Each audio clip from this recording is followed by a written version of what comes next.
In today's video, I'm going to teach you how to add a metric widget in Smartsheet dashboard.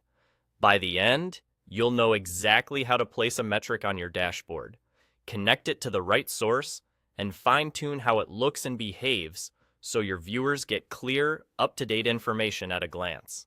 Start on the dashboard where you want the metric to appear. Look to the right side of your screen for the vertical sidebar. On that sidebar, click the plus sign to add a new widget. A menu of widget types will appear. Choose Metric. This creates the space for your widget and opens the configuration area on the right. In the right panel, you'll see an option labeled Add Data. Click Add Data to connect the widget to the information you want to display. A browser window will open, showing your available Smartsheet items. Navigate to the sheet or report that contains the values you want. Select it, and confirm by clicking OK. Connecting your source first ensures the widget knows where to pull the numbers from. Once you've selected the source, you'll be asked to choose the data type. At the top of the panel, you can switch between grid and sheet summary data. Pick grid if you plan to display a specific cell or a value that lives in the main body of a sheet or report.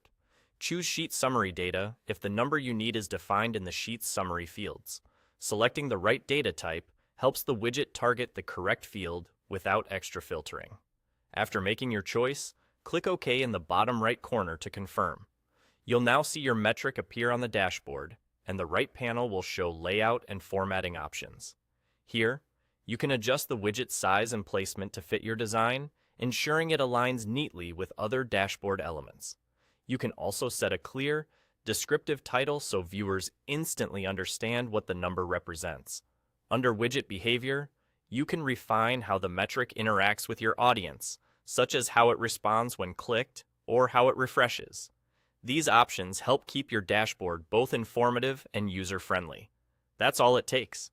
By selecting Metric, connecting your data with Add Data, choosing the appropriate data type between grid or sheet summary, and confirming with you've created a clean, focused metric and tailored its layout, title, and behavior in the right panel for maximum clarity.